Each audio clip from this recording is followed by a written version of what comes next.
I know a lot of you are looking into these sawmills, and a lot of people are trying to figure out, you know, which one is the best. And there's no mill that's going to be perfect for every scenario. But I wanted to go over today why I like the Wood-Mizer, and this will be from my opinion, and I'll tell you why I choose Wood-Mizer over these other brands. It's not necessarily that this is built better than the other ones. I think that this, as far as a high rate production meal, is probably built much lighter weight than, let's say, like Baker or Cook's or TimberKing. But this meal has huge advantages over them from a technology standpoint.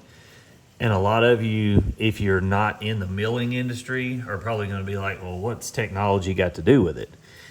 And what I'm going to show you is, if you look at this station right here. Now, the great thing about Wood-Mizer is this thing has a port on this end and this end down here. So you can take this operator station and you can saw from either end.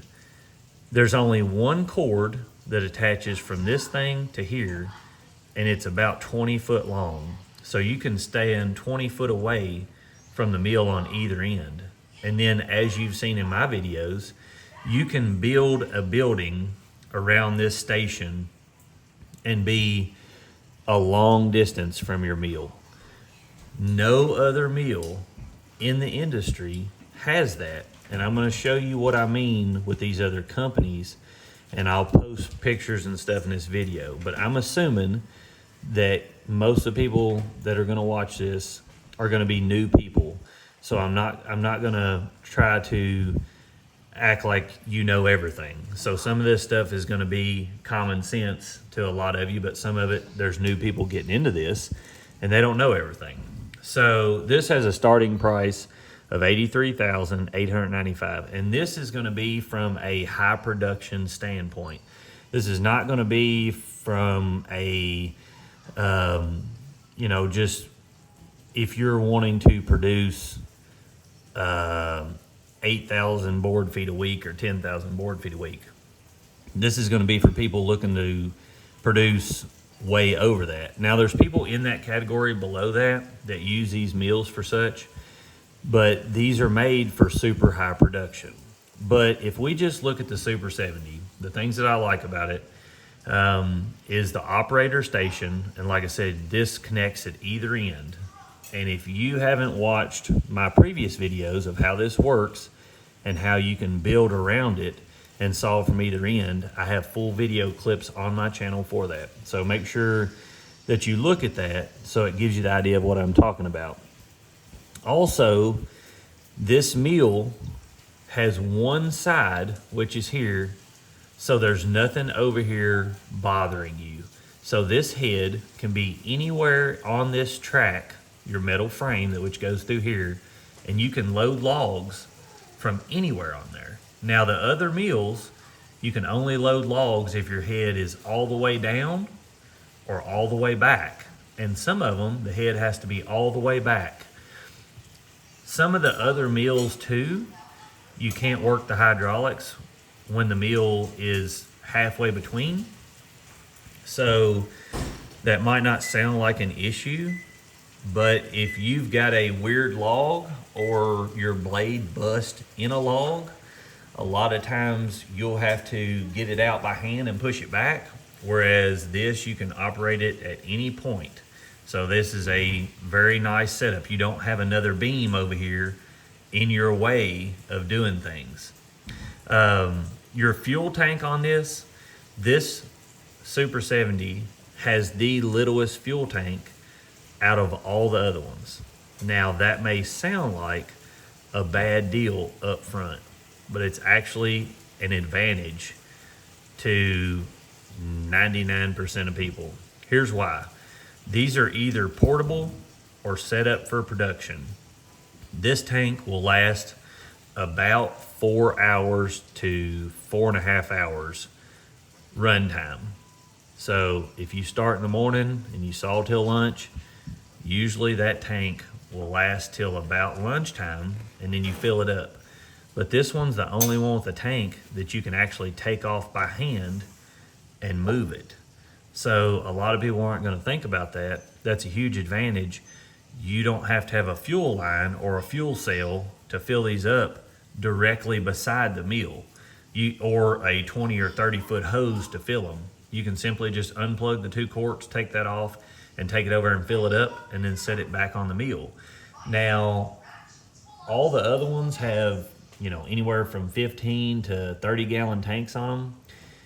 If you don't have a way to get fuel to them, you're going to have to carry fuel jugs with you, because it's not like you can pick up a 15 to, even 20 gallon tank and pack it around, fill it up, and put it back on.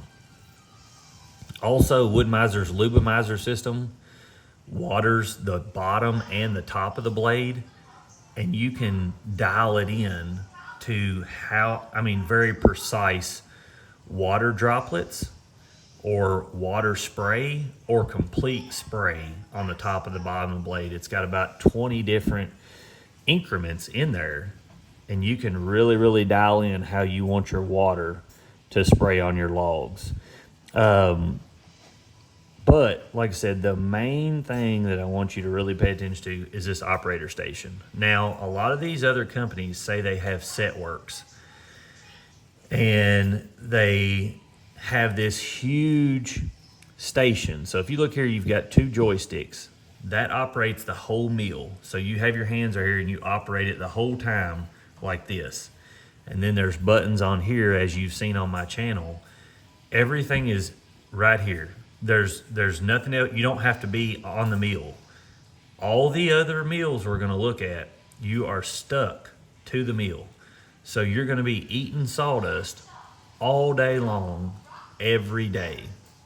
And then also, when you're sawing, if you look at the other mills, even if we took out of the equation that you can saw from this end, so let's say you put the operator station on this end and you cut through this way, and then you bring the board back and drop it on the table. To see grade with this mill, you can see through here and here 100 times easier than you can see with all these other mills, because they've got all these brackets and posts, and the head is huge. So you cannot see what you're doing near as well on those mills as you can at Wood-Mizer. Now, the great thing is, let's say you move down here to this end and you're sawing from this end. You can see everything perfect when you're sawing, and when you push that board back, you can actually see your grade and everything. Whereas the other mills, you've got to either walk up here and look at it, or you've got to come around and look at it. It takes twice as long to look at your grade, whereas it will with this. Now, when you get into a professional sawing situation, guys can usually look at the logs and know where the grade is at, but this just has 100 times better visibility than these other mills. Now, this mill only has 2 side loading arms and 1 log turner on it. Most of the other ones either have 2 or 6 to 8 side arms and 2 log turners. Now, just so you guys know, I am a sawmill and lumber company myself, so it's not like I'm pitching you this in the dark. I know what I'm doing. I've been doing this for years, and I have one of these in 2 of these in production, and they saw over 1 million board feet a year with these sawmills, and they will absolutely suffice a high production setting. And we don't just saw little logs, we saw big logs, we saw grade, cants. This is a phenomenal mill for doing all that. And there's a bunch of other things, but when I'm looking at these mills, the simplicity of the Wood-Mizer is just untouchable.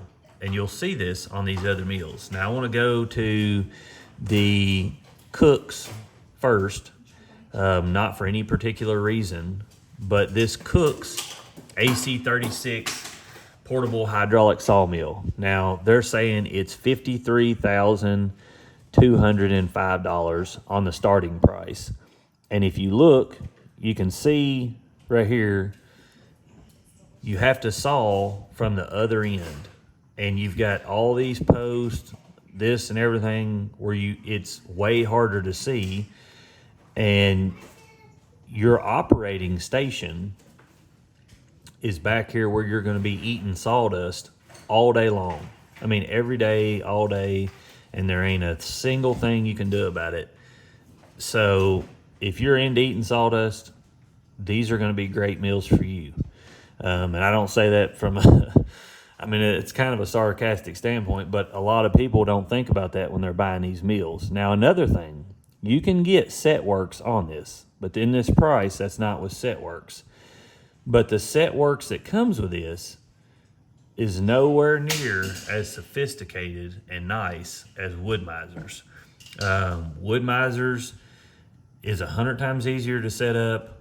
It looks better, and it's not a separate operating station. All of these other mills, when you're looking at their Setworks, and we'll see if we can find a picture of it on here. I found it earlier, but I'll post it up in this video. But anyway, if you're looking into one of these, you have to remember that you're going to have an operator station at the back of this mill. And let's see if it pops up here and shows it.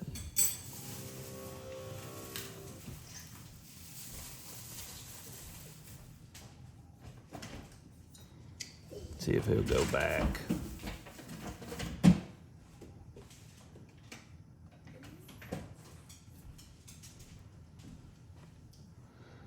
So you can see here in this video, he's standing right here, and over here's the operator station. I mean, if you put a log deck in here and stuff, you're gonna have to really watch on length of the log and everything. I mean, it just really, when you look at a Wood-Mizer, these setups just seem stupid to me. I don't understand the thinking behind this. And they've got all these hydraulic hoses running out here. This mill's going to have so many more hydraulic lines than the Super 70. And it just doesn't, the technology's just, there's no technology in these mills in comparison to a Wood-Mizer.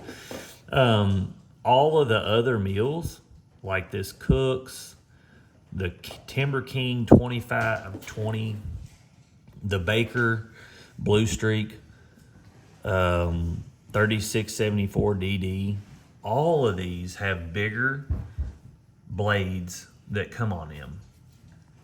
And that sounds really good. You would think, oh, it's got a bigger blade, it's got a bigger motor, it's got bigger drive wheels. All of that is great if you're going to utilize it. And I think a lot of people start looking at these numbers, and you can, when you watch these guys that own these companies try to sell these, the biggest thing they talk about is, oh, our mill is so strong, it's built so well, all these things. But what they're not telling you is that it costs 2 to 3 times more to run this mill. And what I mean by that is the blades that are on this are way bigger. On this, on the TimberKing, on the Cooks, the blade size is bigger than what's on the Wood-Mizer for the most part. So if it costs you more, and like the Baker, I think it has a 74 horse Deutz, You can get electric motors on it, but the bigger the motor, the more fuel it's going to use. The bigger the blade, the more it costs per cut. Now, for instance, like a Wood-Mizer blade, you can usually get those for 31, and I'm talking about 1.5 inch, 0.55 thousandths, the top of the line cutting blades. When we're talking about all these situations, you can get those from Wood-Mizer, or we don't buy them from Wood-Mizer. From Wood-Mizer, they're more expensive. But if you get blades from separate companies that make blades for Wood-Mizer, you can usually get those blades for $30 to $35. So each blade costs $30 to $35. Now, if you go to the Baker or these other ones, and they've got a lot bigger wheels and a longer blade, it's going to cost you more to run that blade to get it. Now, I'm not sure the length of the blade on this. These look similar in size, but they change from year to year. The advantage that you're going to have on these is the Cooks, the Baker, and the TimberKing all come with steel wheel inside of your head, so you don't have to put belts on it. Now, Wood-Mizer, and I don't know why they don't change this, but Wood-Mizer has wheels with belts on them, so those belts wear out and you've got to replace the belts. So that's another cost in there. And usually we'll go through belts about 2 to 3 a month, and they're roughly $28 to $40 a piece. So you've got to figure that in. The blades on this, you probably won't get near the sharpenings out of as you would the other ones. But a lot of times in these production settings, if you hit rocks or you hit metal or you hit anything like that, you're going to eat the cost of the blade instantly. There's nothing you can do about it. So these are things to keep in mind. And like I said, the Baker runs a much bigger blade, so you have that upfront cost every time you're running this mill. And like I said, you've got a bigger engine, which will use more fuel. Now, the Baker, the TimberKing, and the Cooks, like I said, seem to be a more robust mill as far as how they're built. And if you look at the weight of the mills, you know, they're anywhere from 6 to 8,000 pounds, and the Baker is even more than that. So that's another thing.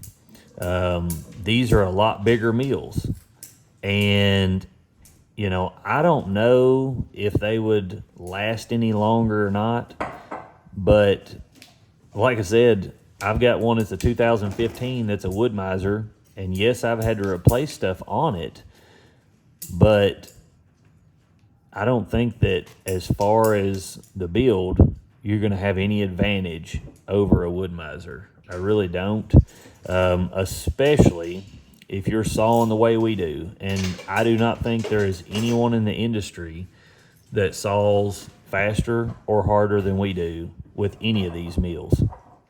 And our production would show that. Another thing, like I said, if you look at the Baker, you're stuck on the mill.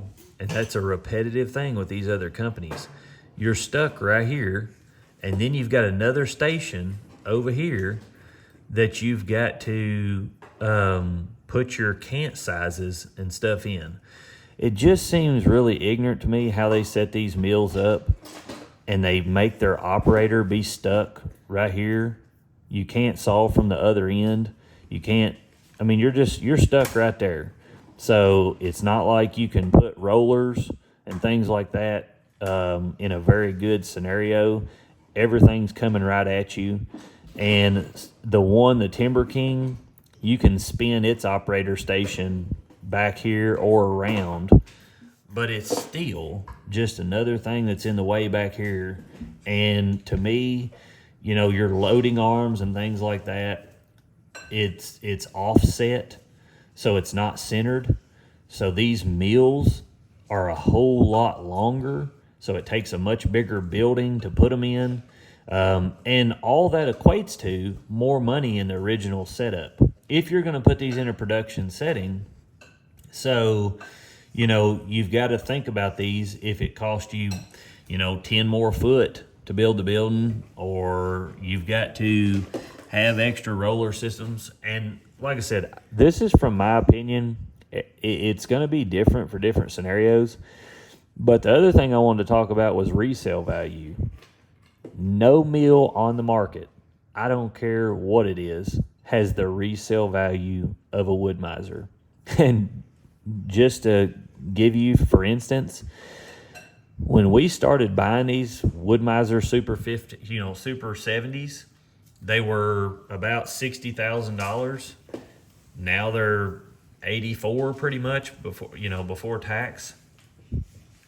The ones that we bought, we can still sell them for what we gave to them. And I know we can because we sold one of them for $66,000 and then bought a 2022 and it was 80 something. So we ran it for 5 years, probably produced, I don't know, 5 million board feet, and then made money off of it. You're not going to do that with any of these other mills. I promise you, when you go to resell these, they just don't hold their value like a Wood-Mizer does. And like I said, they do have advantages. I will tell you that if you had a 18-inch log and it was white oak and it was perfectly straight or whatever, you can go frontwards to backwards through that log faster on this Baker mill than you can on the Wood-Mizer. Now, it's not going to be very much, but where you're going to make that up is in your set works, how good the mill performs. And like I said, using this is going to wear you out in comparison to a Wood-Mizer. I mean, I sit in a chair and run joysticks, whereas guys running these, they look like they've had to go to work hardcore and they didn't do nothing but stand there all day. They're covered in sawdust, eyeballs redder than far. It's just, to me, like I said, these mills are worth their weight in gold. And everybody's going to have their own opinion. Everybody's going to have a reason why they choose the mill they choose. But most of the people that are looking between these, they get caught up in price and the build. They think, oh, this thing's built so much bigger, so much more robust. And then they try to tell them that Wood-Mizers won't cut square, they won't cut good lumber because they have 4 posts, blah, blah, blah. I've heard that a million years. Well, anybody that owns a Wood-Mizer knows that's dumb. The single post deal, to me, is just absolutely phenomenal. And you can adjust that whole mill in no time. It doesn't take any time at all to adjust this mill. So even if you do get it out of square or something, you can do it. You can adjust the whole mill in an hour and a half. So, like I said, you've got this. The things to keep in mind, like I said, is the operator station, how you've got this open platform, being able to see while you're sawing, being able to saw from either end. Your hydraulics work anywhere and everywhere on the mill. Your SetWorks has 16 different settings for your pattern mode and 16 different settings for your automatic down, and then 16 different settings for automatic up. So you can change all that. Another thing, you do not have to watch a scale on this. So if you go to these other mills, a lot of them have like the Baker. Now, if you get the Setworks, which is this over here, I don't think you'll need to watch a scale. But with the Wood-Mizer, it automatically comes with all the Setworks and everything in there. So you've got to keep that in mind. But a lot of these mills here, you've got to watch a scale. So for instance, if you look at like an LT50 and down, they've got a scale on them that scales for the log. So if you're going to cut a 1.125" board, you've got an account for kerf every time. So usually you figure 1.25" on that. So if you're going to cut from a 10 and you want to cut it down to a 1-inch board, you've got to account for a 1.25". So you take the kerf out for the band and how much you want to drop down. The Wood-Mizer automatically figures all that for you. There's no scale, there's none of that stuff. You punch your numbers in, you tell it how much your blade kerf is, and then you just saw. It figures everything for you. You don't really have to know anything. And I came from an LT50 to one of these. And yes, I have went and watched Baker's saw, TimberKing's.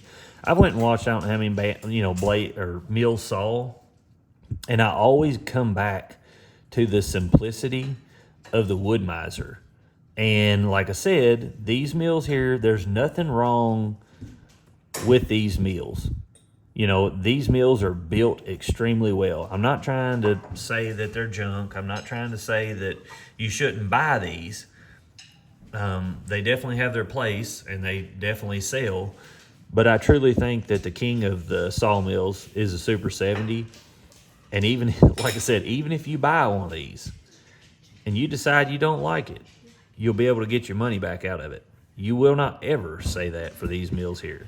The only time that these mills have ever held value is over the past 2 years with the China virus going on.